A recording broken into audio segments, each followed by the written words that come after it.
امام حسن کے پاس ایک شخص آیا، حضرت امیر معاویہ میں بیٹھے تھے، تو اس نے امام حسن سے آ کے کہا کہ حضور اولاد نہیں ہے، کوئی دعا کر دے۔ توجہ ہے میری بات پر؟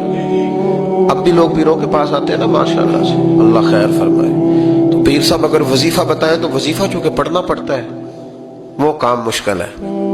حضرت امام حسن سے آ کے وظیفہ پوچھا، اس شخص نے کہا حضور اولاد کوئی نہیں، تو وظیفہ بتائے، تو آپ نے فرمایا استغفار پڑھا کر۔ کیا کر؟ اس نے کہا ٹھیک ہے۔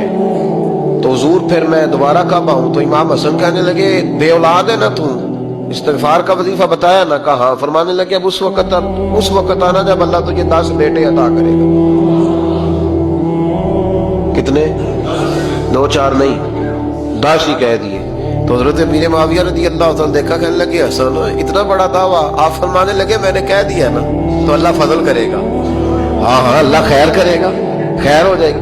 وہ شخص کئی سالوں کے بعد آیا، کئی سالوں کے بعد، تو حضرت امیر معاویہ کو بھی ساتھ لایا، کہنے لگا حضور اللہ کے فضل سے اللہ نے 10 بیٹے عطا فرمائے، پورے 10 ہی اللہ نے دیے۔ تو حضرت امیر معاویہ کہنے لگے جناب بات تو آپ کی سچی ہو گئی، پر مجھے بھی بتائیے وظیفہ کہاں سے لیا؟ فرمانے لگے قرآن پاک سے، سورہ نوح کی 10 11 12 آیت پڑھو۔ اللہ فرماتے ہیں تم استغفار پڑھو، میں تمہاری بیٹوں سے بھی مدد کروں گا، مالوں سے بھی مدد کروں گا۔ تو میں نے استغفار بتائی تھی، اور قرآن میرے اللہ کا ہے، رب کا وعدہ جھوٹا ہو سکتا؟ فرمایا 10 بیٹے ملنے تھے، میں نے کہہ جو دیا تھا۔